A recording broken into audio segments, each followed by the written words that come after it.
tere tulemast Improteater Impeeriumi saatesse Supervõimed eluks! Mina olen Mairi Tikerpalu, näitleja, improkoolitaja, tarkvaraarendaja ja pereema. Ja mina olen Merilin Kirbits, näitleja, improkoolitaja, trupijuht, aednik ja taluomanik. Igas saates on erinevate elualade vägevad tegijad, kellega arutame, kuidas improteatris treenitavad eluks vajalikud oskused sindki igapäevaelus edasi viivad. Tere tulemast Improteater Impeeriumi teatrisaali, tere tulemast Põhjala tehasesse ja te kuulate ja vaatate meie podcasti Supervõimed eluks. Ja me siis räägime enda podcastides sellest, kuidas siis improteatris treenitavad oskused meid ka igapäevaelus aitavad. Ja tänaseks teemaks on meil tähelepanu, keskendumine ja hetkes olemine. Ja meil on alati väga ägedad külalised, aga enne kui me läheme külalise juurde, siis mul on Mairile üks küsimus. See ei ole veel tähelepanu ja keskendumisega seotud, aga see on seotud mäluga. Ja see on lihtsalt üks küsimus, mida küsitakse kõikidelt näitlejatelt aeg-ajalt. Kuidas sul tekst meelde jääb? Ja vasta päriselt. Väga lihtne, ühe sõnaga saab ju öelda harjutades, eks ole, et me tavaliselt ju teatris prooviperiood on 2 kuud pikk, seal on 2 kuud on aega seda teksti, ühte ja sama teksti kogu aeg ju mängida, läbi töötada, me ju analüüsime lauseid, on iga lause taha tuleb mingisugune oma tähendus, et sa võid ju tere hommikust öelda ka, kas tere hommikust või tere hommikust, et see suhe tuleb sinna taha ja kõik need seosed, mis ju rolli joonisel tekivad, see kõik ju aitab seda teksti meelde jätta. Ja see on ka tavaliselt see, mida mina tegelikult räägin, aga ma tahaks meie külalise käest küsida, et kuidas ma saaksin vastata teisiti. Nii et, aga see oli praegu Mairi Tikerpalu meistriklass, kuidas tekst pähe jääb. Nii et sa võid meile külalise sisse juhatada ja siis ma saan küsida. Ja meil on täna väga tore külaline, meil on külas ajuteadlane Jaan Aru. Tere! Tere tulemast! Ja tõesti, iga osa algusest väikese sissejuhatuse teeme, et kuulajatele ka natukene konteksti juurde anda, et väike tutvustus, et nagu öeldud, oled ajuteadlane. No, siin kindlasti, kui mu tööandja vaatab, siis näeb kohe, et ma korrigeerin, ütlen ka, et ma töötan Arvutiteaduse instituudis, seega tehniliselt olen ma ka arvutiteadlane. Ja mulle väga meeldib see, kui tööandja vaatab, siis ta teab, et mulle väga meeldib. Ja sa just lisaks teadusele sa ju oled ka ülikooli siin õppejõud ja sa õpetad ja aitad teistel teadustöid teha. Sa oled kirjutanud 2 raamatut, oled kirjutanud 3 isegi kokku. Ega ma ise ka osasid üritan ise ka nagu unustada. Ütleme välja ajust ja arust ja loovusest ja logelemisest. Ja tegelikult kõige esimene oli tähelepanu ja teadvus. Väga vähe. Aga see on nagu natuke teistmoodi raamat, et ta on nagu tehnilisem ja teaduslikum ja seega mitte nii loetav. Lahe. Ja sa oled teaduse populariseerija on ju väga uhke auhinna saanud. 2. 2. Kas on midagi, mis sa tahad veel lisada? Ei. 2 lapse isa. Jah, selle võib lisada. See on ka ajutööd nõuab veelgi. Ja pakub inspiratsiooni. Aga veel, nagu sa ütlesid, Arvutiteaduse instituudis sa töötad arvutiteadlane, ma tegin nalja pärast Google'isse, kui trükkida sisse ajuteadlane või ajuteadus, siis sa tead, et terve Google'i esimesed 2 lehekülge on ainult Jaan Aru. Õnneks ei tea. Sa ei ole kunagi ennast ise guugeldanud? Vot see on väga üllatav asi, teate ka on see tehisarusüsteem ChatGPT ja kui ma räägin sellest kellegagi saati, nad hakkavad rääkima, et kuidas see midagi nende kohta ei tea ja siis mõtlen ka alati, ma ei ole kunagi enda kohta midagi nagu küsinud sealt nagu sellest, ma tõesti ei otsi enda kohta asju nagu. Kas sa oled guugeldad ennast? Olen, jaa. A miks? Mul on vahepeal mingisugused fotosid on vaja kellelegi saata, siis on hea nagu Google'ist võtta. Mina olen tahtnud vaadata, ega minust väga koledaid pilte üleval pole. Minust on ainult koledad, see mul pole mõtet seda vaadata. Mis jutt see on? Ei või sellest ilma juustet vähemalt. Aga kui rääkida, terve internet on täis sinu videoloenguid, sinu intervjuusid, sinu podcast. See ei ole meelega. Et naljaga pooleks võib öelda, et sul on nagu just kui oma monopol ajuteadus. Aga jah, see on tähtis öelda, et ma ei ole kunagi nagu tahtnud seda, ma ei ole kunagi meelega selle nimel töötanud, et oleks monopol ja kes mind tunneb, teab ka, et ma nagu alati annan tegelikult noorematele ka võimalusi, jagan oma esinemiskutseid niimoodi oma tudengitele, oma doktorantidele, et tegelikult ma ei taha kõike seda teha. Ma ütlen väga tihti ei, sest mul lihtsalt ei ole aega ja võimalust tegeleda nende asjadega, mis tegelikult tähtsad on. Aga jah, et ta on niimoodi olnud. Eesti on väike. Ja siin, ma loodan, et tuleb kohe neid järgmiseid ajuteadlasi, kes on minust paremad ja jõuavad kaugemale, aga jah, praegu on nii nagu on. Aga me oleme ka erinevate tegelastega ja külalistega peatunud siin selle avaliku esinemise teemadel, et soojenduseks siia üldse sinu kogemust ka selle kohta, et kui sa nii palju rääkimas ja kõnelemas käid, et kuidas see nagu kõneleja teekond sinu puhul üldse algas, kas see tuli kuidagi loomulikult, oled sa teadlikult kuidagi treeninud neid oskusi, harjutanud? Osad teen lihtsalt siis sellest, et ma tunnen ennast laval hästi. Ja ma kaua teinud seda, et ma tegelikult... Sul ei ole kunagi olnud sellist nagu lavahirmu algus oli väga vilet selles, et mul tuli väga halvasti välja, et ma mäletan, ma oma lastele ka alati räägin, kui nad ütlevad, et midagi ei tule välja, siis ma ütlen, et ma ka nagu 4. klassis pidasin mingi kõne, käed värisesid, ema poolt oli kirjutatud, vahepeal lugesin ja siis pärast kõnet see tütarlaps, kes mulle väga meeldis, tuli ja ütles, see oli hästi nõme. ja siis tegelikult veel ka gümnaasiumi ajal ka, kui mingil kõnevõistlusel käisin, siis ma ka nagu väga viletsasti tegin seal. Aga siis gümnaasiumi ajal hakkas see asi, et me tegime muusikat ja siis esined. Ja siis ühel hetkel nagu kuidagi loksus paika, et see meeldib mulle ja siis kui ma olin ülikoolis, siis ma olin ülikoolis Berliinis, aga siis ma käisin Eestis. Siis ma lihtsalt nalja pärast nagu siin-seal tegin, oma vanas koolis käisin esinemas, siis kutsus keegi järgmine, kes oli näinud ja siis sealt kuidagi läks ja ta on osati nagu niimoodi loomulikult läinud, et mul ei ole mingit lehekülge, kus ma reklaamiks, et tellige Jaan Aru loeng või koolitus, mitte kunagi pole olnud, aga inimesed lihtsalt nagu kutsuvad, et keegi on kuulnud, et on huvitav või ma ei tea. Aga kui ma tahaks praegu mingit räpikontserti, sa tuleks ja teeks mulle või? Ütleme, võib-olla natuke roostes on. Aga millal sa lasid viimase loo välja? Ei me oma hea sõbraga tollest ajast me ikka vahepeal nagu nügime teineteist, et kuule, teeme jälle. Absoluutselt. Ma siin hiljuti saatsin talle uued sõnad ja siis tema nüüd kirjutas mulle vastu, et sorry, nüüd jälle 2 kuud pole midagi teinud, aga küllap teeme. Väga äge, et see külg on ka nagu olemas, et sa teadsid, et on räpi kuningas. Kuningas, ei oska öelda, kas kuningas, aga et me tegime palju ja et Tartus see oli päris vahva ja tõesti me oleme isegi ühte USA artisti soojendanud nagu omal ajal. Wow. Ja nii, et selles suhtes, ja siin ongi nagu, et vahel küsitakse, et kuidas sa nagu nii hästi esined ja sa ütled, et vaadake, kui sa oled esinenud kell 3 öösel saali täiele purjus inimestele, siis nagu see, et sa mingitele viisakatele inimestele nagu räägid seal nagu 30 minutit on jumala suva. See ei ole väga nii, et nagu halvem kogemus tegelikult aitab. No eks te ise ka teate seda. Kuidas ju teras karastub. Ei, muidugi, ma olen alati esinemisele vastu nagu, et võib juhtuda kõige hullem. Ja kui ei juhtu, siis on hästi. Või et sa lihtsalt ongi, et sul on kogemus sellega väga raske publikuga, kus keegi karjub mingid roppuseid sulle vahepeal ja siis sa nagu saad hakkama. Aga eks ma olen esinenud ka on ju lasteaialastele, kus on ka nagu keegi roppuseid üldiselt ei karju, aga nagu see tähelepanu hoidmine on nagu pigem raske, aga samas ikka nagu ka selline mõnus väljakutse. Kuigi ega ma seda just iga kuu ei teeks. Ja teine, mis on väga raske, on 8. ja 9. klass. Sest neid ei huvita mitte miski on ju. Ja nad on tuimad. Nad ei huvita. Ja siis nagu need lihtsalt nende jaoks on nii tähtis nagu see, mis riided sul seljas on ja ka mis soeng sul on. Ja see suhe, kuidas nad näitavad välja, kuidas neid ei huvita mitte miski. Ja tegelikult tuleb vahel lahedaid küsimusi ka, aga näiteks ükskord mul küsiti, et mis šampooni te kasutate. Siis ma ütlesin, et ilmselgelt kasutan ma vale šampooni, eks.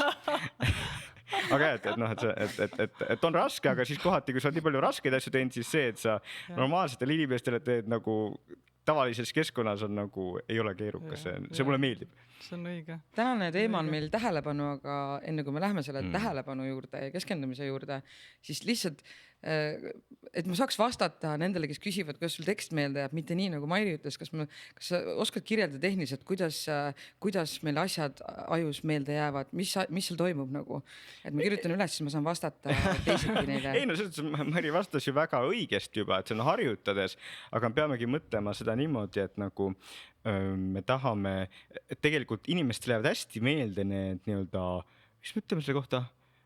järjestused, see kõlab valesti nagu noh, et mingisugune loogiline selline asi, narratiiv ka kõlab valesti. Seos, et noh, et me, kui me üritame teksti meelde jätta, siis me tahamegi mitte nagu seda meelde jätta ainult puhtalt tekstina, vaid pigem just sellena juurde lisada ka selle, näiteks kui me mängime seda, on ju, et kujutan ette ka, kuidas see teine partner mul ka seal on ja kõike panen juurde veel, sest meie mälu töötab paremini, kui on kõik see kontekst juures, mitte nagu ei ole ainult tekst. Just, miks ma seda teksti ütlen? Ja noh, et sa paned ennast täitsa sinna olukordagi, et sa nagu kujutad ette, kuidas see teine sulle vahepeale ütleb ja siis see noh, võib-olla lisanipid, mida te ka kindlasti kasutate, ongi see, et ja mida ma alati ütlen ka noortele teadlastele või nendele, kes esineda tahavad, on see, et nagu vaata, et sul lihtsalt see esimene minut on peas. Esimene minut on nagu täiesti peas, sest muidu noh, teil ka, te olete ka profid, on ju, teil ei ole, aga kui noor inimene läheb esimest korda või teist korda esinema, siis ta lihtsalt see olukord on nii teistsugune, et siis järsku on see, et mitte midagi ei tule meelde. Vaata, et esimene asi on peas ja siis, kui sa nagu teksti läbi teed, siis katsu nagu vaadata, et okei, mis on need kohad, kus mul nagu see järgmine asi meelde ei tule. Ja siis selle koha peal, kus on ühe rea lõpp ja teise algus, no loo mingi seos seal, siis keskendu sellele seosele, et kuidas sa saad selle ühe lõpu ja teise alguse nagu meelde jätta. Et sa keskendud neile kohtadele, mis on rasked ja siis tood juurde nagu kogu selle ressursi, mis on näiteks kujutad endale see mingi naljaka pildi juurde või mingi asja nagu.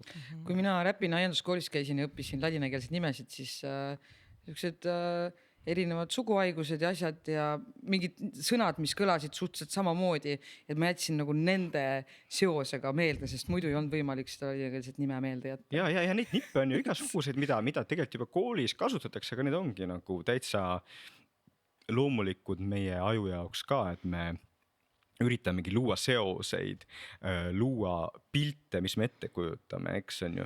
Ja sellega tuleb mul meelde see, et üks mul näitlejameisterlikkuse kursus ja üks õpilane tegi lavakõne proosa teksti jaoks, ta joonistas selle pildi, mida ta peab kirjeldama. Ta tegi sellest nagu maali, põhimõtteliselt. Ma ei ole kunagi seda teinud, aga minu arust see on nagu nii äge õpetus ka teistele, kui kellelgi on kujutluspildi loomisega probleeme, joonista see endale välja.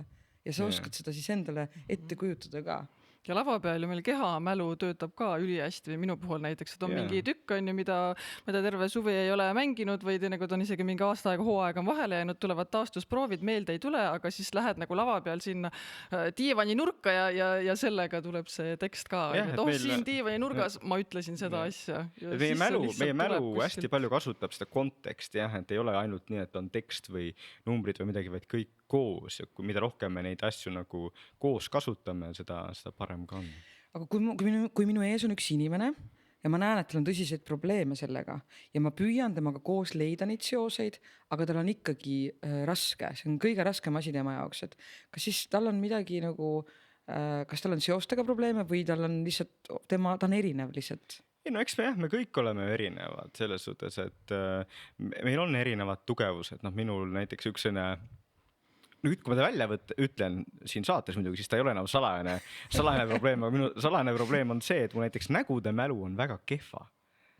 Mis tähendab, et mul on tihti olukord, kus inimene ütleb mulle tänaval tere ja ma tean, et ma tean teda, aga ma ei tea kust ja ma ei tea, kes ta on ja nagu ja selles suhtes nagu aga teised asjad, näiteks selle tekstid jäävad mulle normaalselt meelde, eks, aga et muidugi on ka vastupidi, et inimesed, kellel jäävad väga hästi näod meelde näiteks või numbrid, aga siis tekstid ei jää. Aga üldiselt iga inimese puhul, ka sellise inimese puhul kehtib see, mis Mairi ütles, et harjutada, et harjutamisega on ikkagi võimalik neid asju nagu kätte saada, aga see peaks olema ka okei, et mõnel, saame aru, et mõnel inimesel ongi see raske.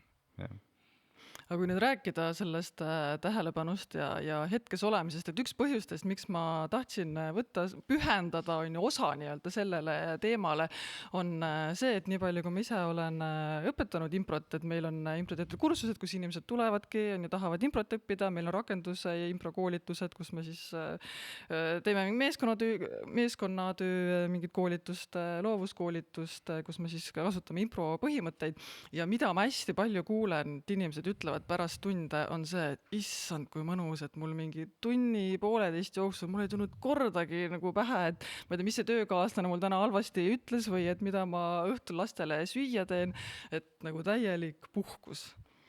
Et kuidas see hetkes olemine nii-öelda, et või kuidas see nagu heaolutunne sellest tekib? Noh, eks me kõik teame jah, et meie ajus on või mõtetes on nagu mitmeid selliseid tüütuid tegelasi, eks, noh, et mis me oleme sellised kärsitud ja rahutud ja mõtted tulevad igasugused, eks.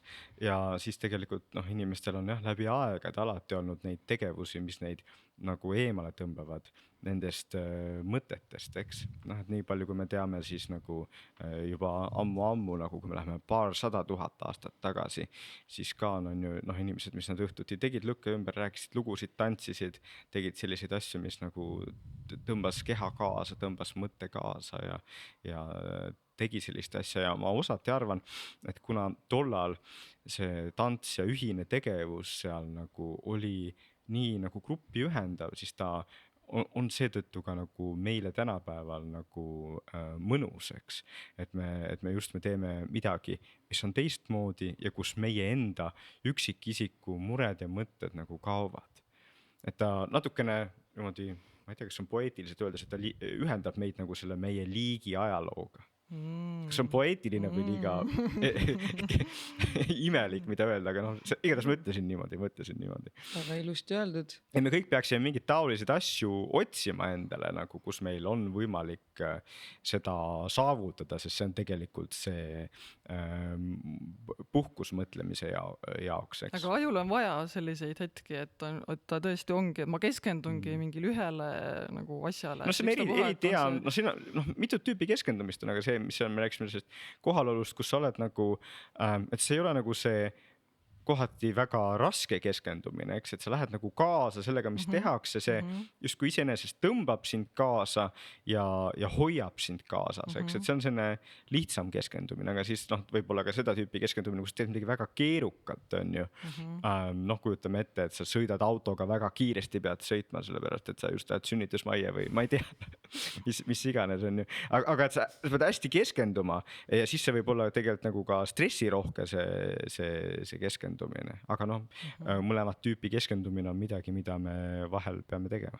Aga sa ajus, kas need on mingid erinevad mehhanismid, nagu mis siis tööle lähevad? Siis ma ütlen, et mul on nagu mõlemad kogemused, et kui ma lähen improlavale, siis mul tõesti etenduse ajal, mul ei ole valikut, ma pean olema hetkes, ma pean reageerima, ma pean etendust mängima, aga samas ma töötan ka programmeerijana, on ju IT-ettevõttes, aga seal on mul nagu justkui enda distsipliin see, et nüüd ma istun ja nüüd ma ei lobise enam kohvinurgas ja nüüd ma hakkan seda koodi kirjutama. Aga siis on kolmas, on see puhkehetk, kus sa ei mõtle mitte ühelegi nendele asjadele ja sa oled selles hetkes, kus sa praegu oled, sa vaatad lage ja sa puhkad.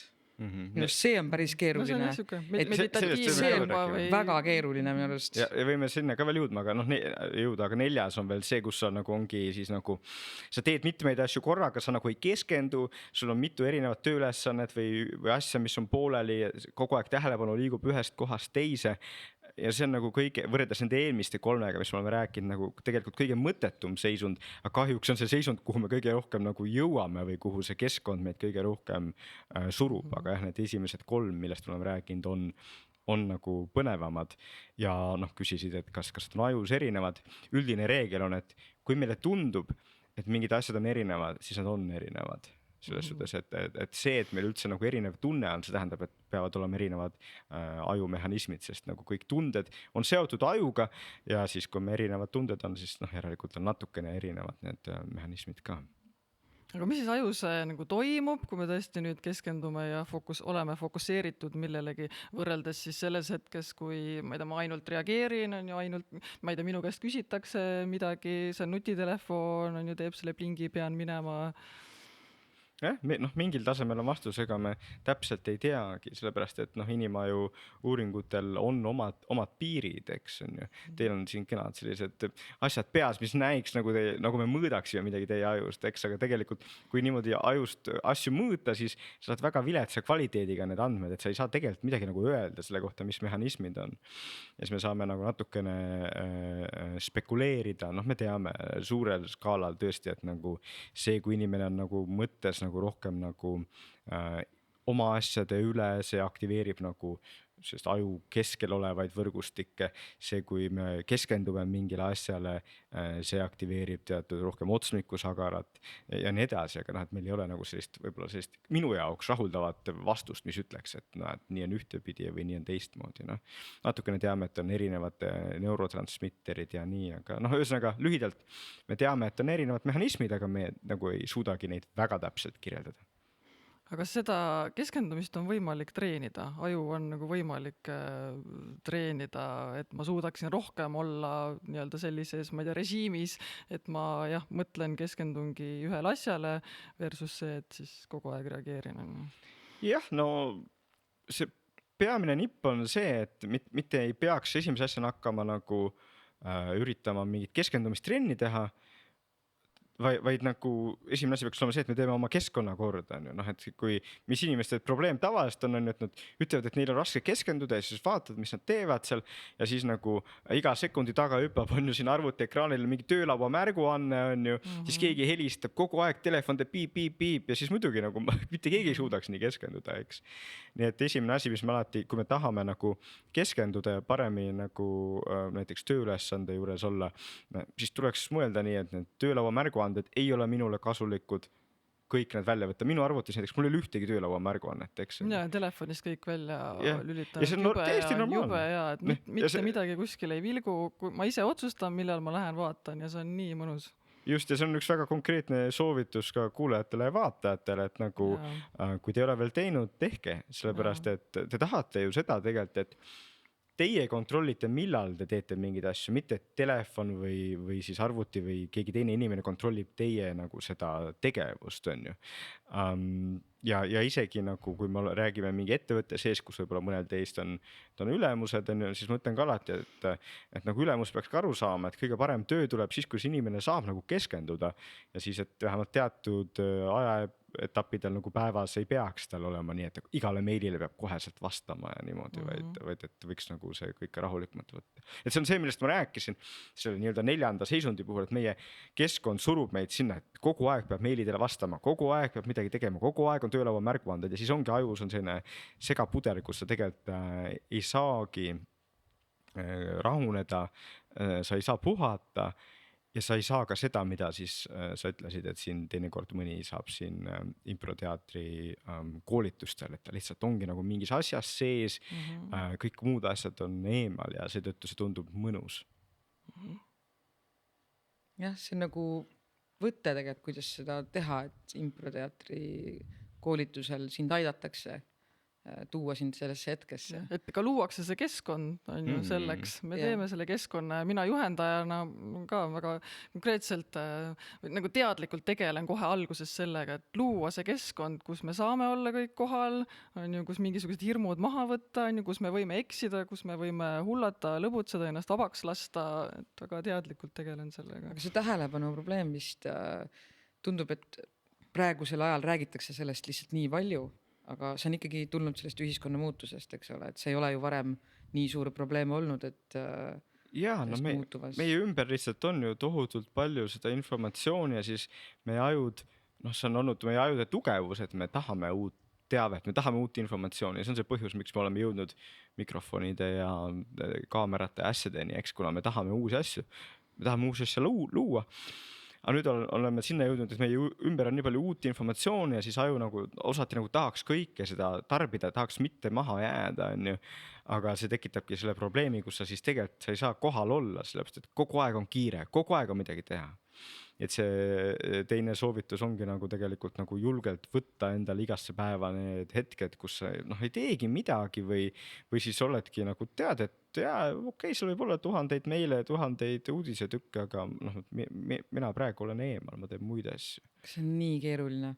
Ongi jah, aga see tuleb nagu seda nii-öelda meelega teha. Seda peab ka harjutama, mul on tunne, sest see süütunne, sa küll mõtled, et ma ei ole täna ju mitte midagi teinud, ma olen lihtsalt lamanud, aga tegelikult see, mis aju teeb kogu selle aja, see süütunne, et mis kõik tegemata on, seda on võimatu. Otse loomulikult ma ka ei ütle, et peaks terve päeva lamama. See oli ka tegelikult... Et oleks ka selge, tasub ka. See oli äärmuslik näide selles mõttes, jah, et kui sa üritad puhata nii-öelda ja võtad puhkepäeva, siis tihtipeale ei tule sellest midagi välja ja aga siis mul on peaks, lihtsam kogu aeg tööd teha, kui süütundega see üks päev puhata. ja see on see eestlase haigus, eks, et noh, me oleme väga selline töö rahvas, aga on tähtis aru saada, et teinekord nagu meie vaimne vorm on parem ja ka meie töötulemused isegi võivad paremad olla, kui me vahepeal võtame aega puhkuseks, eks, et noh, see on see, mida ma seal viimases raamatus loovusest ja lugelemisest pikemalt räägin, eks, et teinekord need head mõtted, need ägedad mõtted tulevad just siis, kui me puhkame. Noh, et see ei ole mingisugune anekdoot, vaid see on nagu teadustulemus, et teatud tüüpi mõtted saavad tulla alles siis, kui sa nagu oled nagu mõistus on rahulik ja ta teda ei rünnata igalt poolt mingisuguste sisenditega.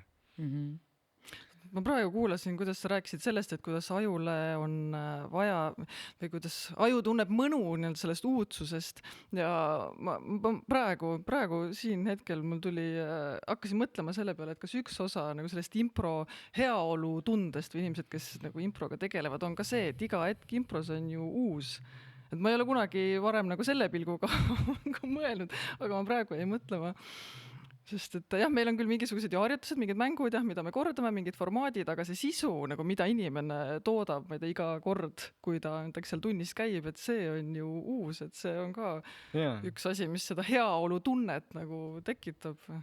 Jah, võib küll täitsa niimoodi olla ja noh, selles suhtes tõesti tegelikult see on see probleem, et meil et tänapäeval tihtipeale inimesed saavadki uudsust niimoodi, et sa lihtsalt nagu oled TikTokis ja paned niimoodi, on ju. Aga kui sa tõesti leiad selle koha, kus uudsus tuleb inimeste suhtlusest, näiteks impro korras, siis see võiks olla veel parem, sellepärast, et seal on ka see inimlik komponent juures. Tavaliselt lihtsalt, et inimsuhtlused jah, tõesti nii palju seda uudsust ei too, eks. Jaa. Aga kui ma mõtlen selle tähelepanu ja kogu selle info peale ja mina olen hästi süsteemitu inimene ja mul on väga raske kogu seda infot, mis minu ümber on, kuidagi süsteemi panna ja see on minu elus tekitanud minul ärevushäireid ja seda on ravitud ravimitega. Et lihtsalt küsida, et kui me tegelikult ei tea, mis me ajus toimub, et kuidas me siis saame ravida tegelikult seda ravimiga, et kuidas see siis võimalik üldse on? Ma ei tea. Jah, kahjuks see on üks mis me ütleme see kohta avalik saladus, et kui me räägime nendest ajuhaigustest, ükskõik ärevus, depressioon, skisofreenia, autism ja nii edasi, siis on tavaliselt tihtipeale mingisugused rohud, mida antakse, aga need ei ole niimoodi, nagu me tahaks. Me tahaks, et on ju mingi mehhanism, mingi asi on valesti ja siis rohi põhimõtteliselt läheb ja teeb selle mehhanismi nagu korda, eks, või parandab seda. Aga ei, aju puhul on see pigem niimoodi, et midagi on valesti, me ei tea täpselt, mis see on. Ja siis kuidagi poolkogemata on avastatud, et see ravim teeb midagi paremaks. Siis pärast seda on seda kasutatud. Muidugi on natukene neid uuendusi tehtud, näiteks antidepressantide puhul, eks. Aga see ei ole niimoodi, et me teame täpselt, et nüüd on see probleem kõikide depressiivsete inimeste ajus, mida antidepressandid ravivad. Ei ole, eks. Ja see ongi see, et seetõttu nagu ravimitega ravimine mõne inimese puhul töötab, mõne inimese puhul on lausa vajalik.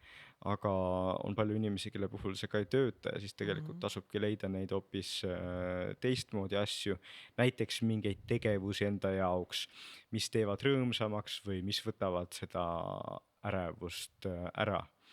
Ja osati võib-olla tasub siia ka öelda, et ega inimene olla ongi keerukas, et kõikidel meil on omad sellised rasked hetked ja omad sellised rasked meeleseisundid. Et see, et midagi vahepeal tunneme ärevust, vahepeal raske keskenduda, et vahepeal tunneme kurbust, see peaks olema põhjus arvata, et mul on vaimne häire, ma pean sellega kindlasti kohe tegelema. Eks muidugi tuleb jälgida, tuleb ettevaatlik olla, aga see, et mõni päev on natukene viletsam, et see käib lihtsalt inimeseks olemise juurde ja kõigil on seda.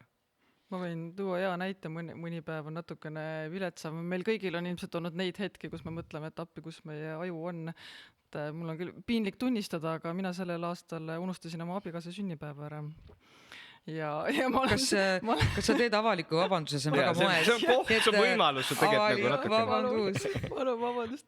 Aga ma olen see inimene, kes ei ole kunagi nagu päriselt aru saanud, et kuidas see võimalik on, et keegi unustab oma abikaasa sünnipäeva ära, kuni see minu endaga juhtus.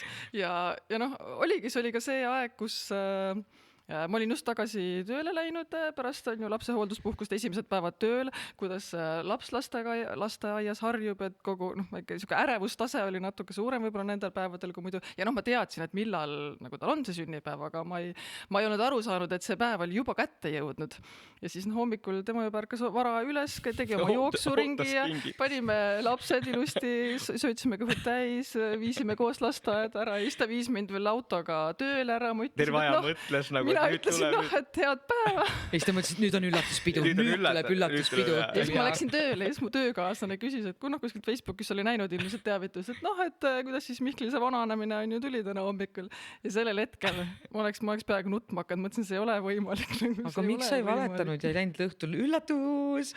Nagu ma tegin sulle üllatused. Ma läksin, tegin pikema lõuna muidugi, siis käisin kiiresti poest läbi ja me saime ta naeris selles mõttes, me saime, kõik oli okei, aga ma olen kindel, et meil kõigil on olnud ju neid hetki, kus me mõtleme, et appi, et kus meie aju on, aga mis siis nagu selles ajus toimub või kas on midagi, mis me saame teha, et neid hetki oleks vähem? Osati on vastus, et ei saa, sellest, et põhjus on lihtsalt selles, et meie ajus on piiratud ressurss asjadega tegeleda. Ja siis vahel, kui asjad jooksevad kokku, nagu sa ka kirjeldasid, lähed tagasi tööle, muretsed asjade pärast, kuidas tööl, mis riided ja nii edasi, laps läheb lasteaeda. See ongi sul ajus, sa kujutad ette nagu osa ressurssi läheb siia, osa ressurssi läheb sinna. Ja sa alles jääb midagi väga väikest, mis nagu aitab sul nagu enam-vähem adekvaatselt on ju autost välja saada.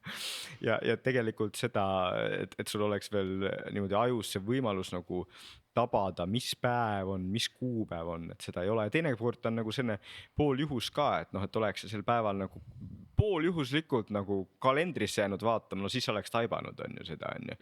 Aga et vahel asjad jooksevad kokku nii, et meil neid vigu toimib, ei mis asja see on, ühesõnaga, et vigu tuleb. Ja seda juhtub kõigil ja nendest võiks kindlasti kirjutada nagu eraldi raamatu. Aga see on piiratud ressurss. Ma just tahtsin küsida seda, et kas nagu minul ja Mairil võib ka olla nagu erinev see piiratud ressurss, et kas on nii, et mõnel on nagu vähem, et kas ma võtan äkki liiga palju enda ajule, et minu aju tegelikult ei pea vastu sellele, et nagu, kas seda saab mõõta näiteks sellise asjaga? Päris mitte sellise asjaga ilus oleks, aga jaa, et sellest ongi, me teame ka inimesed on nii erinevad on ju, ja siis mina puutun hästi palju ka kokku inimestega, kes on ju matemaatiliselt andekad. Ja siis kujutamegi ette, et meil on ju vaja mingit ülesannet vaadata koos, siis on see sama ülesanne, mis mõne inimese jaoks nagu võtabki kogu ressursi, nagu lihtsalt võtab higistama, siis teine kõrvalt ütleb, nagu kohe näeb seda vastust, ta lihtsalt näeb nagu. Ja sama on paljude teiste asjadega, näiteks mingisugune asjade organiseerimine. Mõnel tuleb hästi välja, see on see koht, kus minul nagu kohe tuleb limiit ette ja ma mitte midagi muud enam ei suuda teha, on ju, aga ta ongi, et esiteks kõigil meil on need ressursiprobleemid, vähemalt teatud ülesannetes, mis tasub ennast teada, nagu, et mis ülesannetes need ette tulevad, et nagu valmistuda, et kui me näeme, et meil on see deadline tulemas, et me siis teeme mõned asjad varem ära näiteks, või siis nagu lihtsalt ka, kui meil on ju, elame koos kellegagi, et me jagame neid asju nagu, et mida üks või teine teeb, et see inimeste ressurss oleks optimaalselt kasutatud, eks. Et sina võtad need ülesanned, mille peale sulle rohkem ressurssi on ja mina võtan need ülesanned, mille peale mulle rohkem ressurssi on. Et see ongi, ma alati ütlen, et väga tähtis on elus nagu leida see õige partner selles suhtes, kellega sul on see hea kombinatsioon selles suhtes, et sina teed osad asjad ja need asjad, kus kui sul läheb kiiresti üle pea, siis saab see teine inimene teha. Et see on üks elu kõige tähtsam tähtsam, leida õige partner. See võiks olla nagu mingi kohtingu äpis kuskil, kõigelt pane kirja, et mille jaoks sul aju ressurss. See on tegelikult huvitav mõte ja sellest praegu on jah, et kõik vaatavad millist pildi järgi ja niimoodi ja ajuressurssi peab et kuidas sa kombineerid selle õige pusle nagu. Aga kuidas selle tähelepanuga, et kas kuidagi lapsepõlv ka meid mõjutab sellest, et kuidas meie tähelepanu kohalolek ja fookus ja keskendumine on või no siin on mitu faktorit, no üks on ka geneetiline üldse, eks, et noh, inimestel on lihtsalt erinev võimekus erinevatele asjadele tähelepanu pöörata, eks. Tavaliselt ei ole niimoodi nüüd, et üks inimene näiteks üldse mitte millelegi ei suuda pöörata, kuigi noh, teatud selliseid erilisi tüüpe on, eks. Aga teiselt poolt ei ole ka inimesi, kes igal asjale suudavad ideaalselt keskenduda. Noh, näiteks jällegi, et kui ma töötan andekate noortega, kes suudavad väga hästi võib-olla näiteks mingisugust koodi mõista, mingit asja programmeerida. Aga võileiba ei oska teha. Või näiteks on, et kui me hakkaksime rääkima temaga on ju kunstist või mingisugusest raamatust, siis see lihtsalt ei tõmba teda, ja siis ta ei suuda selle nii hästi keskenduda.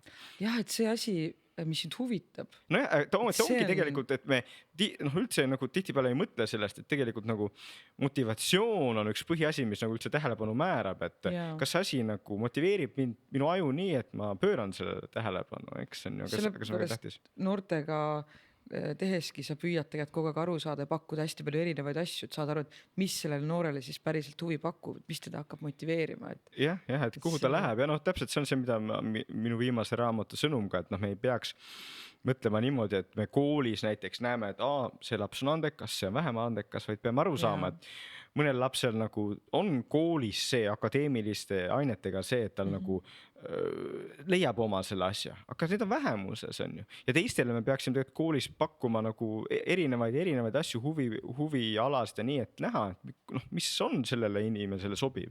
Ja see peaks ühiskonnas ka olema okei, et kõik ei lähe ülikooli, inimestel on erinevad huvid ja hobid, sellepärast, et nagu sa võid nagu maailma muuta ja ka olla kas Eestile kasulik, ühiskonnale kasulik või maailma tippklass, ükskõik kas mingi käsitöös või kokanduses ja sul ei pea olema nagu sellest ülikooli kraadiga, eks. Ja see meenutab mulle tegelikult gümnaasiumiaega, kus tehti erinevad klassid.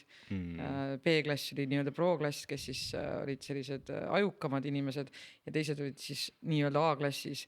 Ja need A-klassi omad hakkasid ise ennast lollideks nimetama, sest need reaalselt lahterdati ära. Jaa, see on probleem, jah. Mis on, et kuidagi siis kas nimetusega või kuidagi, aga kuidagi tekitati reaalne vahe sisse, aga tegelikult ühed lihtsalt tegelevad teise asjaga.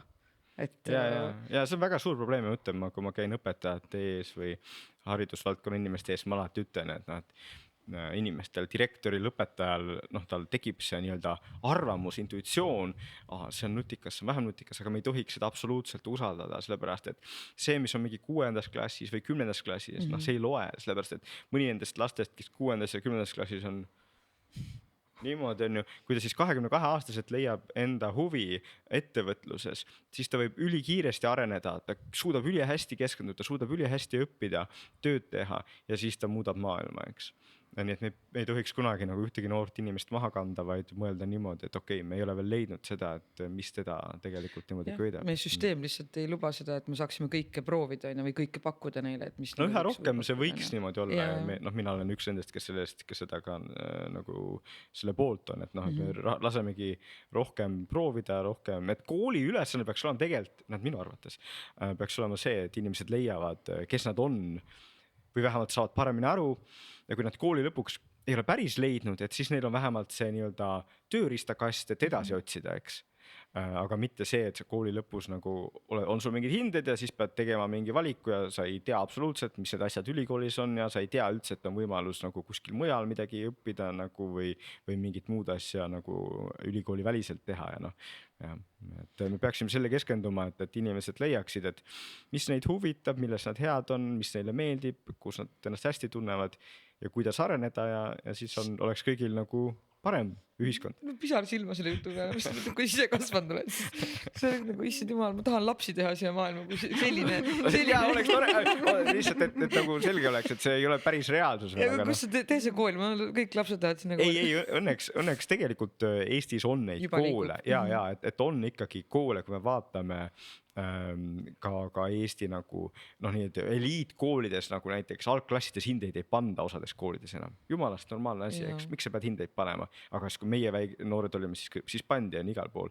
Ja samamoodi on koole, kus väiksest peale saad tegeleda oma projektiga ja nagu väga enesekeskelt ja oma huvide keskselt, eks. Et tegelikult Eestis kool on areneb ja nii, et paari aasta pärast oleme veel paremas kohas.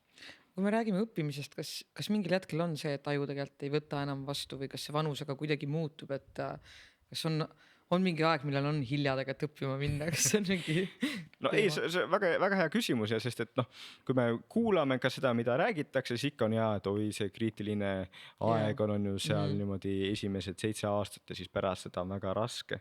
Aga tegelikult võib öelda, et osati on see tõsi ja muidugi palju kiiremini me õpime siis, kui me oleme 6-7, aga see aken jääb tegelikult alati lahti.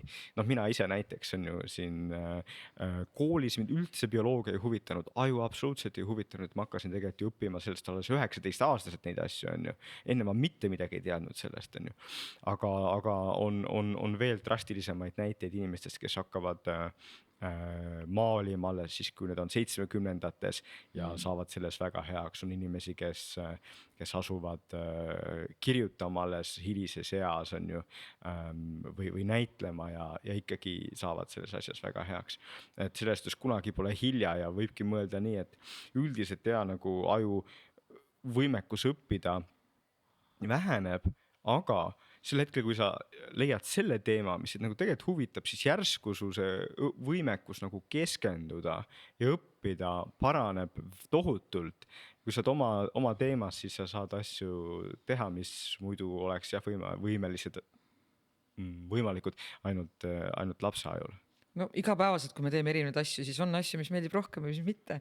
Seal on kohe näha tegelikult see, et kui siin on ka üks tähtis asi öelda, nagu, et vahel nagu inimesed saavad valesti ära mõtled, et okei, ma pean tegema neid asju, mis mulle väga meeldivad või neid asju, kus ma väga hea olen. Aga mina ütlen alati, see nipp on tegelikult leida need teemad just, kus ma olen nõus pingutama. Sest kui me teeme asju, mis on ainult meeldiv ja kõik on väga hea, siis tegelikult ei arene. Sellest, kõik on tore ja nii, aga oled mugavustsoonis. Ja sa oled mugavustsoonis ja otse loomulikult täiskasvanud inimene võibki seal olla nagu sellest, kes olen mina, et öelda, aga ma ütlen, et kui me tegelikult otsime teemad, kus me nagu tahaks areneda, see peab olema just see teema, kus ma võib-olla ei teagi nii palju, aga ma tahan teada, mind tegelikult nagu huvitab see teema ja ma tunnen, et ma suudan nagu, ma olen nõus nagu kuid või aastaid sellega tegelema, eks see.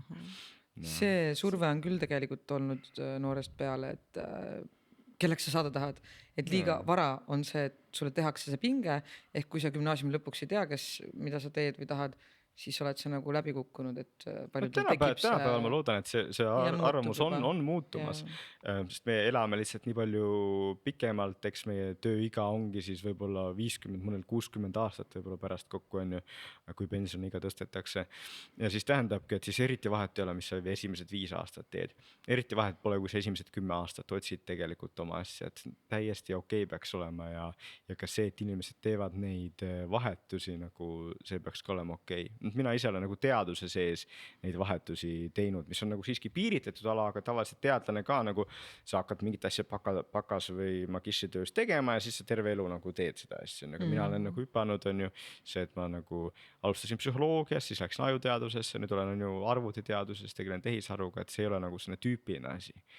Aga samas ta on mulle nagu palju meeldivam olnud, et ma teengi nagu 5 aastakut, kus ma uurin mingit teemat, siis ma jälle vahetan vahepeal. Ja vahepeal see ongi, et ma olen täiesti loll, ma ei tea mitte midagi, ma pean kõik uuesti õppima, aga siis kuna ma olen juba näinud, et ma suudan seda uuesti õppida, siis see on nagu tore, et sa siis tunned ennast nagu väikse lapsena, kes suudab õppida, suudab keskenduda ja uute mõtete peale tulla. See on nii tore mõte, sellepärast, et ma olen alati ennast halvasti tundnud, et mul ei ole seda ühte asja, mida ma väga süvitsi terve elu, ma ei tea, õpin või arstid või mis iganes, et ma kuidagi olen alati tundnud, et ma olen suht mõttetud, ma käin siin ja seal ja teen nipet-näpet, hästi pealiskaudset asju, aga see olen mina, et ma kuidagi olen lihtsalt kadedust tundnud nende puhul, kes suudavad nagu keskenduda aastaid ühe asja sisse ja minna hästi sügavale sellesse. Ja mina tunnen ka kadedust, aga selles suhtes, et noh, et ongi, et ühel hetkel pead leppima, et sa oled sina. Ja.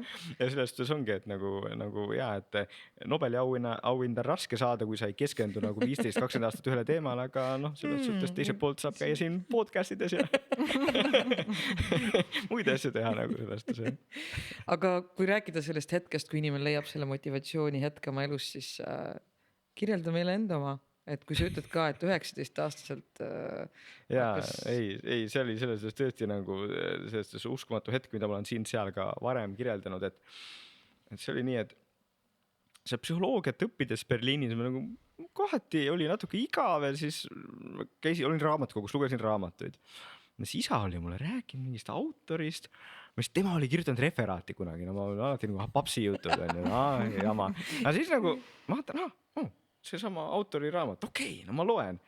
Siis hakkan lugema ja see kirjutab siis seda, et kuidas on suur ja fundamentaalne probleem see, et jah, meil võib olla aju, aga kuidas sellest ajust tekib siis tunne olla keegi on ju, sest aju on materiaalne on ju, aga siis kui sa tunned on ju, et keegi sind näpistab või ükskõik tunned armastust, ükskõik mida või kurbust nagu sina seal vahepeal, siis et noh, kuidas see tunne, see kvalitatiivne tunne nagu ajus tekib. Ja siis ma olin nii, no, kuidas ma nagu seda varem ei teadnud ja mis asi see on ja tead, võib-olla on teil ka see hetk on, kus sa tunned nagu ihukarvad tõuseb püsti ja siis sa tead, et vau, see on nii põnev. Ja noh, et ma alati nüüd mõtlen, et noh, see oleks asi võinud olla, mida ma oleks juba koolis õppinud ja nagu koolis oleks mind ka ilmselt huvitanud.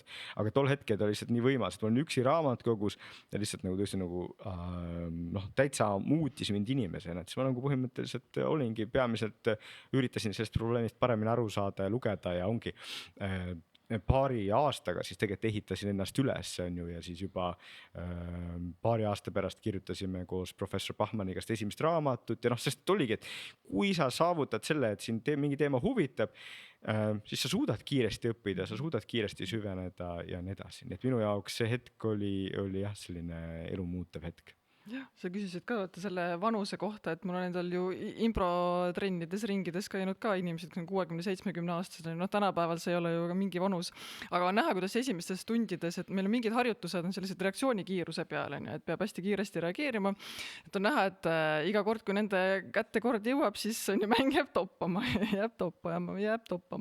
aga juba mingi aja tagant, kui nad on käinud, siis lasevad sama ludinal nagu kõik teisedki. Et ka puhas treening on. Ja see on üks asi, mis ongi nagu ka, et meie ühiskond ju tegelikult ei soodusta seda, et me nagu jah, niimoodi spontaanselt mingisuguseid mõtteid välja ütleksime. No, me tavaliselt meil kõik need piirid ja reeglid peal, mida tohib öelda, mida ei tohi öelda, me ei taha ennast rumalalt tunda, me oleme harjunud mingeid asju ütlema. Ja siis kui inimene ongi terve elu niimoodi elanud, siis tal ongi üliraske sellest üle saada, eks on ju. Ja noh, seetõttu ka sellist spontaansust võiks tõesti nagu koolides ka natuke rohkem harjutada. Ega koolis ka nagu, et kui keegi spontaanselt küsib midagi, see õpetaja ütleb, me õpime praegu, eks on ju. Jah. Noh, et spontaansus on ka omad piirid, noh, selles, et ei taha, et iga laps küsib kogu aeg ja siis muidugi sa ei saa midagi õppida, aga natukene peab olema mingid võimalused nagu spontaanselt küsida ja võib-olla siis sellised, tegelikult improtunnid võiks ju olla nagu igas koolis nagu. Mul on mõned õpetajad on käinud minu ringides ja see on nii fantastiline on olnud kuulda, kuidas nad räägivad, et nad on teinud klassis oma tunnis nagu mingisuguseid impromänge ja väga hästi on võimalik teinekord tunni teemaga ära siduda, noh eriti kui see on ka veel mingi eesti keel või kirjandus või mingi selline humanitaar, aga ka matemaatikatunnis, et nüüd teeme korra püsti ja teeme väikse siu-siau ajuvirgutuse mängu ja istume maha ja mängime edasi. Mul on ka see on nii äge on kuulda, et kuidas noh, täiesti toimib. Kirjandusõpetajad, kes on olnud mu stuudios, aastaid kasutavad tegelikult neid samu mänge ja harjutusi, mida siis, et just kaasata noori, rakendada neid kuidagi rohkem, et mitte lihtsalt mingit infot õppida, vaid nad saavad ise selle infoga juba improviseerida ja mängida, et ma ise tunnen juba, et lihtsalt see nii väike killuk, aga ma olen juba midagi andnud, et lastel oleks parem õppida nii-öelda. See on väga väärt tegevus ja noh, ma ütlen, üks asi, kuidas ma nagu üritan õpetajatel seda selgitada on ka, et need, kes on nagu läbi viielised meil ja kes nagu saavad väga hästi need teatud algoritmid selgeks, kuidas mingid matjaülesannet teha, nii need on erinevad lapsed nendest, kes tegelikult suudaksid spontaanselt väga huvitavate lahenduste peale tulla, eks. Aga kui me ei paku üldse seda võimalust, et sa saad mingi teistmoodi lahenduse peale tulla, siis need lapsed ei saa kunagi särada, nad ei leia kunagi ennast. Nii et me peaksime igas tunnis tegelikult võimaldama seda, et küsime, et kas kellelgi on teistmoodi lahendusi ja nagu vaatame seda ka, eks. Sest me näeme seda igal pool, et on inimesi, kes suudavad väga hästi nagu aru saada, mis on vaja teha ja õpivad selle ära, aga on need, kes on nagu loovamad ja tahavad natukene teistmoodi käia. Ja ma olen kuidagi jõudnud sinnani, et peale seda, me räägime minu haigustest, et peale seda ärevust. See on sinu saade, nii et sellest räägi, millest tahad. Et see ikkagi jõudis lõpuks selle aktiivsus tähelepanu häireni, eks ole, ATH-ni, mis siis on nii-öelda geneetiline.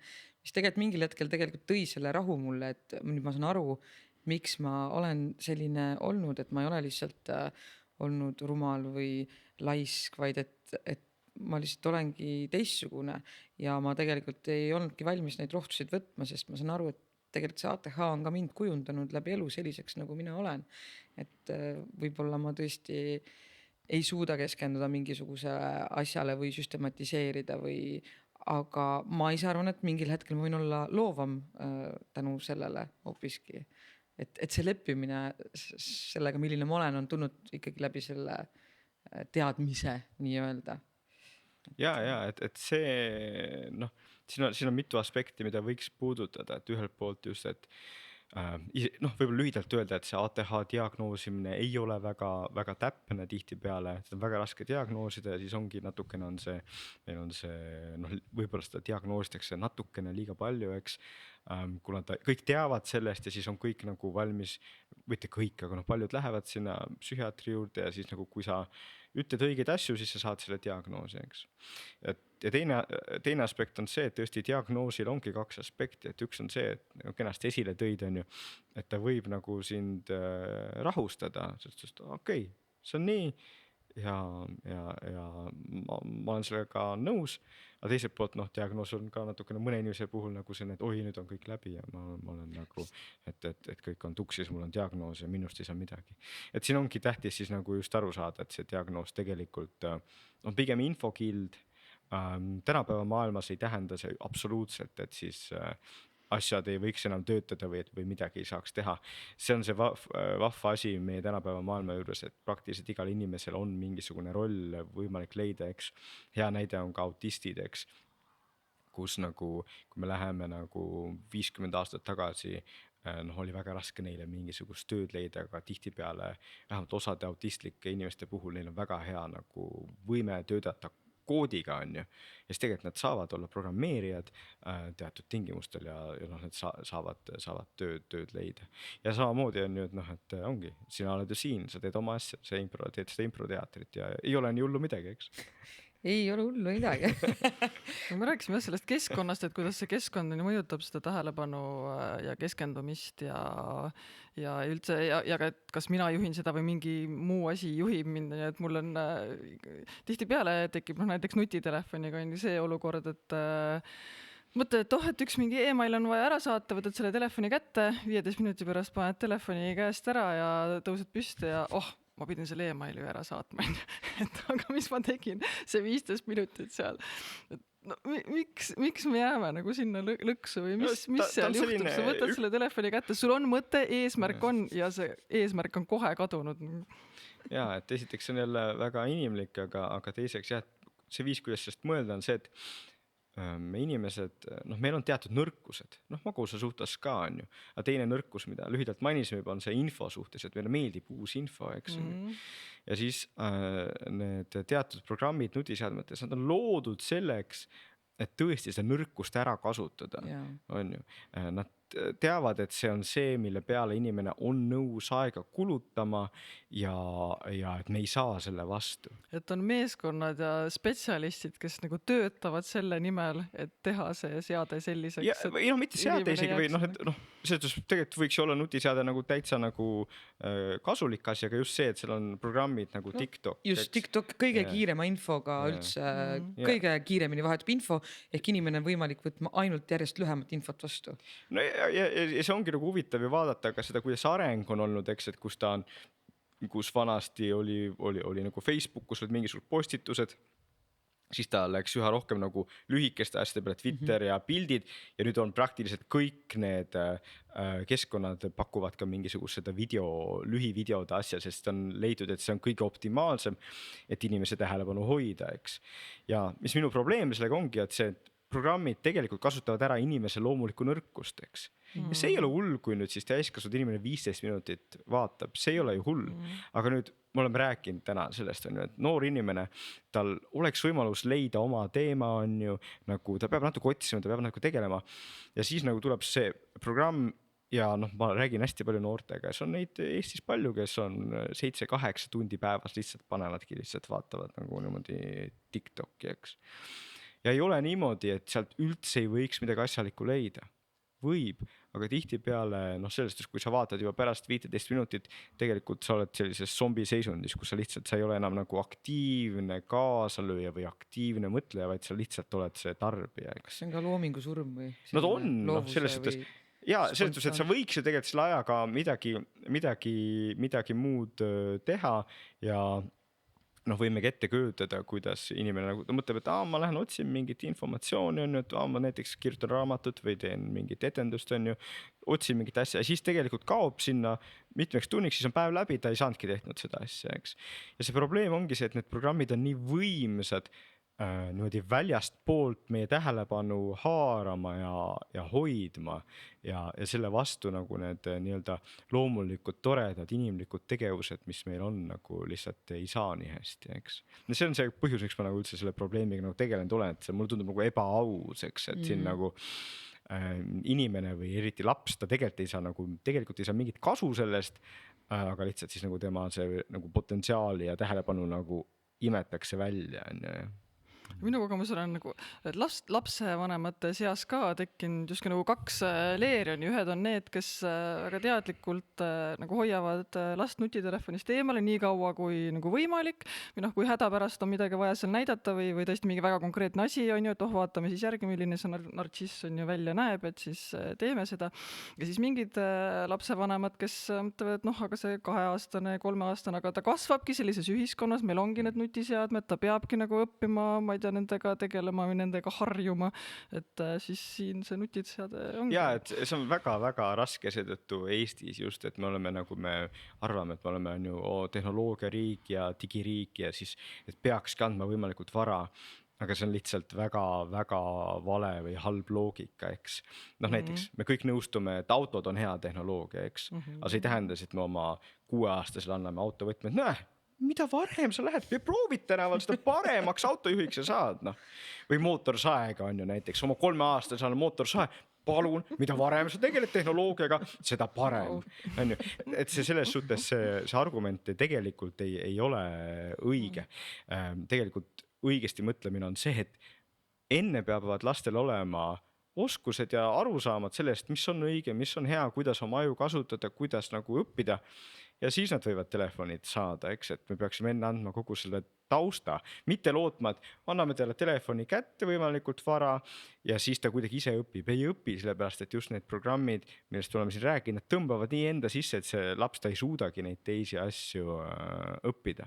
Aga kahtlemata see on nagu üliraske võitlus olnud, ma olen seda aastaid teinud ja kogu aeg mõtlen, et ma enam ei tee, sellepärast, et lihtsalt ongi, mina siin üks väike mees võitlen nende suurte korporatsioonidega, kes on loonud nii võimsad programmid, eks, et võib-olla pisut ebaaus kallutatud võitlus.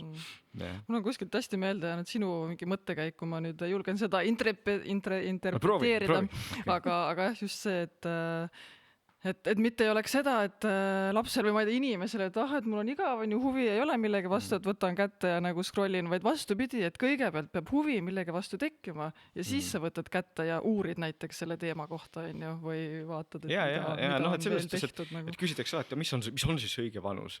Õige vanus sõltub sellest, et millal lapsel ongi mingisugune see huvi, mida saab nutiseade toetada, eks.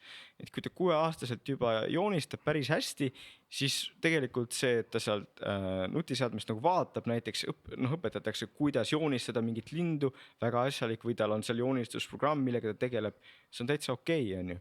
Aga kui on 9-aastane, kellel ei ole veel huvi, on ju, siis niipea kui ta nutiseadme kätte saab, siis tegelikult tema nagu ta kaob sinna mängudesse ja sotsiaalmeediasse, eks, et see ei sõltu vanusest, vaid sõltubki rohkem sellest, et sa ei taha, meie ei taha, ma arvan, et nutiseade kontrollib lapsi, vaid me tahame, et laps kasutab seda nagu töövahendit, eks. See ei tähenda, et ta üldse ei võiks kunagi olla sotsiaalmeedias, lihtsalt, et ta ongi nagu, ta saab aru selle probleemidest, suudab see ennast välja lülitada ja suudab sellest lahti saada, eks. Kas see on ka mingi teema, mida võiks kool õpetada või see on ikkagi vanemate? No kahjuks ta on niimoodi, et ikkagi vanemad tihtipeale ei õpeta, et oleks tore, kui meil nagu igas kodus see teadmine tuleks, et praegu on niimoodi, et jah, ta tihti jääb sinna, et koolid peavad selle probleemiga tegeleda, et lapsed küsida, miks me ei tohi olla nutiseadmes, eks on ju, jah. Aga kuidas, kas seda on nagu uuritud ka siis, ma ei tea, teaduse või poolt, et kui nüüd noored on ju, kes on pidevalt seal TikTokis ja nutiseadmes, et kas siis tõesti nende tähelepanuvõime, nende keskendumisvõime, kas see on selle võrra nagu halvem? No ühelt poolt on see selge, et sellest jällegi, et selle valguses, mis me täna oleme rääkinud, on see selge, et kui sul näiteks, ongi, et me rääkisime sellest ressursist, on ju, aga kui sul ükskõik, mis ülesannet sa hakkad tegema, nagu ükskõik, mida sa teed, sul osa ressurssi läheb selle peale, et mis seal TikTokis praegu toimub, tegelikult ma tahaks TikTokis vaadata, tegelikult ma ei viitsi nendega rääkida, tegelikult ma tahaks TikTokis olla. No sul ongi vähem ajuressurssi, et midagi teha, on ju. See on jällegi see huvi ja motivatsioon. See on täpselt sellega seotud. Mitte isegi, et tema tähelepanu või keskendumine on halvem, vaid reaalselt see huvi. No just, et ongi, et kujutame ette, et muidu seda noort võiks väga huvitada, näiteks impro tegemine, on ju. Ja siis kui ta korra teeb, on põnev ka, on ju, aga siis kuna TikTokis tulev sisu on lihtsalt nii ülevõimendatult kaaperdanud meie aju ja motivatsioonisüsteemi, siis ükskõik millisel teisel huvil on palju raskem sellega võidelda ja seetõttu ongi see, et kõik meie lapsed tahavad saada influenceriks, kõik tahavad teha YouTube'i sisu, on ju, mis ei ole normaalne. Tegelikult me tahaksimegi seda, et kõik on erinevad, mõni teeb matemaatikat, mõni teeb improt, mõni teeb kokandust, mõni teeb käsitööd, ükskõik, on ju. Me tahame, et lapsed oleks erinevad, see on normaalne ühiskond, mitte et kõik tahavad saada influenceriks, eks on ju. Nii et see on probleem. See on natukene erinev vanuseti ja võib öelda, et ei ole nii, et igal lapsel see on väga suur probleem, aga Eestis me juba teame neid juhtumeid, kus on probleem ja kahjuks nagu mujal maailmas me näeme, et just nagu need teismeliste tüdrukute seas väga raske probleem ja et kus see lõpeb ka nagu tihtipeale halvasti, eks. Ja. Nii et natukene on kahju siin sellest, et natukene on kahju siin, et me oleme vahva riik, aga me oleme liiga endale võtnud selle, meie identiteet on see Lihtsalt mulle nii meeldisid su auto ja mootorsaaja näited nagu. Mõtted, et proovid kodus. Jah, jõuab kohale, jah. Meil õnneks ei ole sellega probleemi. Mootorsaaega. Aga just, et jube hea nagu analoog on ju, sa saad nagu kohe saad aru, on ju, et milles asi on. Ja et ongi, et on kurb olla siin Eestis sellest, et me nagu oleme nii digiriik ja siis tegelikult praegusel hetkel ju nagu riikides nagu näiteks Inglismaa või Ameerika juba on toimuvad sellised lapsevanemate liikumised selle suunas, et nagu tõesti vabastada lapsed nagu sellest nutiseadme kesksest lapsepõlvest, eks. Ja me naerame kogu aeg, mina ise ka naeran kogu aeg Saksamaa üle, see on tõesti nagu sellest bürokraatlik ja tobe riik, aga seal on täitsa normaalne, et lapsed saavad nagu nutiseadme 12-aastaselt, eks. Ja siis ma selle kohta ütleme, et kes pärast naerab paremini, nii et vahel ma tunnen, et nagu me oleme liiga keskendunud sellele, et me oleme see digiriik, kuigi tegelikult me võiksime keskenduda tagasi sellele, et me oleme võib-olla laulurahvas või nagu, et meil on muid identiteete ka nagu selles suhtes, et millest me võiksime nagu kinni haakida, sest ongi see, et sa koos laulad, sa midagi, mis sa teed koos, on ju, sul on hoopis teistmoodi tunne, kui sa oled seal ühes kastis ja vaatad mingisuguseid Inglismaa selle, kes ajavad lolli juttu või võtavad endalt särki seljast või ma ei tea, mida te vaatate. Laulmine tekitab õnnehormooni, sellest peab kooris laulmus käima, et see nagu reaalselt no ei no eks natukene on igal ühel erinev see, aga noh, see on see, kus me alguses ka rääkisime nüüd, et kuna meie inimese nagu see ajalugu, kui me läheme 200 000, 300 000, 800 000, võib-olla 1 000 000 aastat tagasi, siis see on see, et me elasime grupis, noh, me ei olnud ju savannis kõige kõvemad tegijad, nagu ilmselgelt nagu lõviga üksi satud vastamisi päris kehva, aga koos me olime. Ja see, et me koos laulame, koos oleme, koos teeme, see oli meie tugevus ja tegelikult see on ka ju see tugevus, miks me siin nüüd taasiseseisvumise saime, miks me, noh, Balti kett on hea näide sellest, on ju, kuidas me koos teeme mingit asja, on ju. Laulupeod on head asjad, nime näited sellest, aga nüüd me oleme kõik koos ei tee midagi enam, oleme lihtsalt nagu seal telefonis, eks. Ja noh, et me ei peaks selle üle uhked olema, vaid me peaks aru saama, et sellel on hind ja tegelikult on üsna selge, et me ei ole ühiskonnana läbi mõelnud, kas me tegelikult tahame seda hinda maksta ja kas me tahame nagu, noh, et meie lapsed seda hinda maksaks, et jah, koos tegemine, et sa selle improtundides ka, sa oled ka kindlasti, Merilin, tunnetanud seda, et kas sul on seal 3 on ju osalejat või on 10 osalejat või 20 osalejat, et tegelikult noh, kui on rohkem inimesi, siis see nagu rõõm ja see kuidagi see vabanemine on nagu palju suurem, et me koos nagu saame selle mingi kogemuse nagu osaliseks. Muidugi, kui sa teed üksi lolli liigutust, siis see ongi loll, aga kui sa teed 10-kesi, siis see on väga tore. Ja, see on koreograafia juba. See on meie asi. See on väga suur vahe. Aga mul oleks kurb uudis, meie aeg hakkab otsa saama. Aga ma tahaksin küsida seda, kui me rääkisime hetkes olemisest, et mis on teie nipid, et võtta see hetk endale ja mis teid toob hetkesse, et mina võin lihtsalt näite tuua, et noh, ma olen mingi joogas käinud ja seal lõpus on see mediteerimine on ja ma olen täiesti kohutav selles, ma jään kogu aeg magama, kõik naeravad, sest ma norskan kohe esimese asjana, seda ma ei suuda. Aga näiteks talisuplust olen teinud ja ma olen tajunud, et see füüsiline tunne on see, mis mind toob sellesse hetke, et ma tajun oma keha siin ja praegu ja ma ei mõtle selle peale, et mis ma homme pean tegema või mis ma eile tegin. Et see on näiteks üks asi, mis mind on tohutult aidanud tuua ennast nagu hetkesse. Aga mis teie teete? On teil midagi? Minul on küll üks meditatsiooni äpp, mida ma kasutan ja mulle väga meeldib. Ma igapäevaselt ma ei ole jõudnud seda teha, aga noh, ma ikkagi püüan niimoodi, 5-15 minutit. Issad, see on nii palju. Mõtle, kui hästi saaks magada sel ajal. Ja teen. Vähem minuti. Aga mulle jõbedalt meeldivad need, näiteks, noh, seal on ka mingid erinevad tehnikad, mida saab kasutada. Üks on näiteks see, et sa istud ja sa skännid oma keha läbi ja mõtled, et mis tunne see praegu on, kuidas mu jalatallad puudutavad vastu vaipa, ja mis tunne see on praegu, kuidas mu, ma ei tea, rinnahoidja pael natukene võib-olla ebamugavalt on ju. Tee seda pärast seda, kui sa oled mehe sünnipäeva unustanud. Ja noh, veel erinevad on ju tehnikad, et kui ma keskendun oma hingamisele või kui ma jälgin oma mõtteid, okei, mul tuli fikseerin ära, on ju, nüüd mul tuli praegu see mõte. Olen korra proovinud. Ja see mõte. Mis lõhna sa tunned praegu? 3 lõhna, mida sa praegu tunned. 3 häält, mida sa kuuled. Muidu on see, et mõtted lihtsalt teinekord nagu käivad peast läbi ja sa lähed endaga kogu aeg kaasa, aga nagu see mõte, et tegelikult mina saan ka juhtida, või ma saan ka nagu jälgida oma mõtteid, et mina ei ole nagu oma mõtted, vaid mõtted on lihtsalt midagi, mis pähe tekivad ja kaovad. Mina olen lihtsalt külma mõte. Ja see ongi väga tähtis, et iga ühel oma. Ja noh, meditatsioon on hea näide, mida alati tuuakse, alati küsitakse selle kohta, aga mina vastan, et ta on nagu mõnele töötab, aga teisele ei tööta, noh, siin ilmselt ka näeme. Ja see peaks olema okei, et me saame ka aru, et meie eesmärk ei ole mitte kõik mediteerida, vaid meie eesmärk on see, et igaüks leiaks endale mingi tegevuse, mis seda võimaldab. Ja noh, paljudel tegelikult kui hakka mõtlema on ju, et eestlane on tihti nüüd, eriti siin teatud osa aastast on ju aiatööd teeb, midagi taolist. Ei peaks ennast halvasti tundma, vaid see on üks koht, mis on nagu võimalik nagu mõtetest nagu täitsa mujale saada. Eestlasele meeldib saun on ju. Kalal käimine. Ma olen tunde istunud ja leotanud ussi, nii et pole kordagi võtnud, aga ma lihtsalt istun. Jah, ega see ei olegi, mõte ei ole. Tegelikult on tüütu, kui see kala näkkab, on, siis pead tegelema sellega.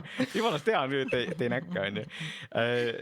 Saun, metsas olemine ja minul endal ongi nagu ka, mulle meeldib mere ääres olla, kus ongi nagu sul nagu see loodus on võimas, on ju, sa tunned seda enda väiksust ja siis selle tõttu sul nagu ka oma mõtted kaovad.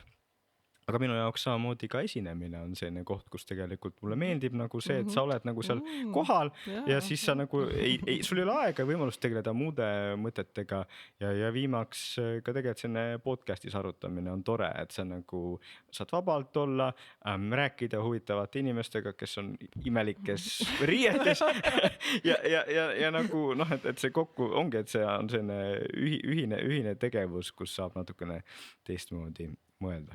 Me koos tegime seda. Tõesti see... Ma ei tea, miks mul pea vaela jäi, nagu tõesti nagu. Ja see spordi oma. Aga tõesti see esinemine on, jah, kui mõelda, siis eilne ja homne päev jääb kõrvale ja sa oled selles hetkes. See on see, mis meid kõiki täna ühendab siin. Eks sõnum võiks olla see, et pakkuge oma ajule neid hetki, kus ta saab olla hetkes ja leidke see mingi tegevusasi, mis teid motiveerib. Ja see võib olla jooksmine, sport, mingi, noh, neid asju peab proovima lihtsalt, jah, et inimestel natuke erinevad need asjad. Aitäh sulle, väga põnev oli ja väga tore oli sinuga tutvuda, nii et aitäh sulle. Ja enne kui me su minema laseme. Ei, sa ütlesid juba aitäh. Ma lähen. Siis me esitame Jaanile ühe väljakutse. No nii, me teeme Jaaniga ühe väikese improharjutuse ja harjutuseks on siis assotsieeruvad sõnad. Mina ütlen ühe sõna. Mairi on järgmine, kes siis ütleb sellest assotsieeruva sõna ja siis ütleb Jaan Mairist assotsieeruva sõna ja mina ütlen Jaanist assotsieeruva sõna. Siis me teeme mõned ringid ja siis me läheme tagasi ja tuletame meelde, mida me omavahel assotsieerusime. Kui te aru ei saanud, sellest pole hullu me hakkame. Ma ei saa mitte midagi aru. Väike tähelepanu ja mälu väljakutse. Ma saan aru siin. Tähelepanu ja mälu ja vaatame, kuidas omavahel seotud on. Just. Mina ütlen maja. Mina ütlen linn, sest Merilin ütles maja. Mina ütlen kajakas, sest Mairi ütles linn. Mina ütlen sitt, sest Jaan ütles kajakas. Mina ütlen WC, sest Merilin ütles sitt. Mina ütlen paber, sellepärast et Mairi ütles WC. Mina ütlen pliiat, sest Jaan ütles paber. Ja mina ütlen raamat. Mina ütlen raamat, sest Merilin ütles pliiats. Mina ütlen loovus, sest Mairi ütles raamat. Mina ütlen improteater, sest Jaan ütles loovus. Kui ilus lõpp. Jaa, väga hea. Ja siit läheme tagasi. Mina ütlen siis viimase sõna ja sina ütled siis selle sõna, mis sina ütlesid, sest mina ütlesin selle sõna. Ehk mina ütlen improteater. Lähed tagasi, ütled seda viimase. Sest mina ütlesin loovus. Ütled kõigepealt, mina ütlen loovus, sest mina ütlesin improteater. Just. Mina ütlen loovus, sest sa ütlesid improteater. Mina ütlen raamat, sest Jaan ütles loovus. Just. Ja mina ütlen pliiats, sest Mairi ütles raamat. Ja minul ei jää midagi muud üle kui öelda paber, sest sa ütlesid pliiats. Ja mina ütlen WC, sellepärast et Jaan ütles paber. Ja mina ütlen sitt, sest Mairi ütles WC. Ja mis ma ütlen? Tegelikult oli natuke paremas seisus, kui ma välja mängisin. Teie hakkasin meil vingerpuntsisega. Aga ma tegelikult ütlesin kajakas, kuna sa ütlesid, mis sa nüüd ütlesid siis? Mina ütlesin sitt.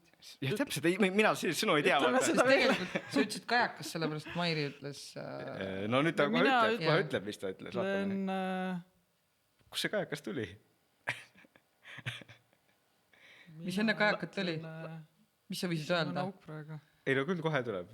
Millega see... Sa ütlesid kajak. Linn! Jaa. Peaaegu nagu linn ka. Ja mina ütlesin maja. Mairi ütles linn ja mina ütlesin maja.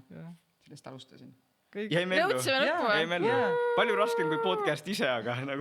Et tegelikult ei ole, et ilmselt see kaamera tekitab selle pinge võib-olla, aga tegelikult see seos tekib meie sees, meie peas, selle kujutuspildiga, mida eelnev inimene ütles ja sellepärast on tagasi minnes, ükskõik kui palju neid sõnu on, sa ei pea neid pähe õppima, vaid see seos aitab sul seda meelde jätta. Sild. kuigi tagasi minnes on ikkagi natuke teistpidi, sest meie ajus nagu seosed toimuvad loomulikumalt nagu ühtepidi, et tegelikult me ei õpi nagu samamoodi tagurpidi. Aga sellest teinekord juba. Räägime sellest tagasi teinekord. tulles siis peab nagu teise seosega. Ja, no, et see ei ole sama tegelikult, et seosed ei ole tegelikult sümmeetrilised. Kas ma räägin sellest pikemalt või jätame teiseks korraks? Aga ikkagi see... Ei ole sümmeetrilised. Nagu mina räägin, see kuuldav eelmise inimese sõna ikkagi jättis meelde selle, mida mina ütlesin. Eelmise inimesena, aga mitte see järgmine. See ongi tagasi minna tegelikult raskem seetõttu. On raskem, aga tehtav. Absoluutselt tehtav. Ja sa tegid esimest korda seda. Ei, aitäh. Mina ka. Aha, Mairi ka. Wow. Ma vaatasin, kuidas sul nii halvasti välja tuli. Aga et sa ei lahkuks täiesti tühjade kättega, me soovime, et sa tuleksid veel meie teatrisse, nii et... Sa oled juba kord käinud etendusi vaatama, sa oled tagasi teatripiletid, et tule vaata, et meil on iga etendus erinev, kusjuures me ei tea. See oleks päris imelik, kui teil oleks iga etendus samamoodi, väga imelik. Aga see oli meie podcast Supervõimed eluks. Ja kui sinul on ka soov näiteks oma keskendumisvõimet, kohalolu arendada, anda oma ajule võimalus olla hetkes, teha seda mängulises võtmes, siis ja kanda sellist peapaela siis. Ja, ei pea, meie tundides ei pea, see on ainult podcasti jaoks. Siis mine vaata improimperium.ee koolitused, vaata, mis meil pakkuda on. Supervõimed eluks!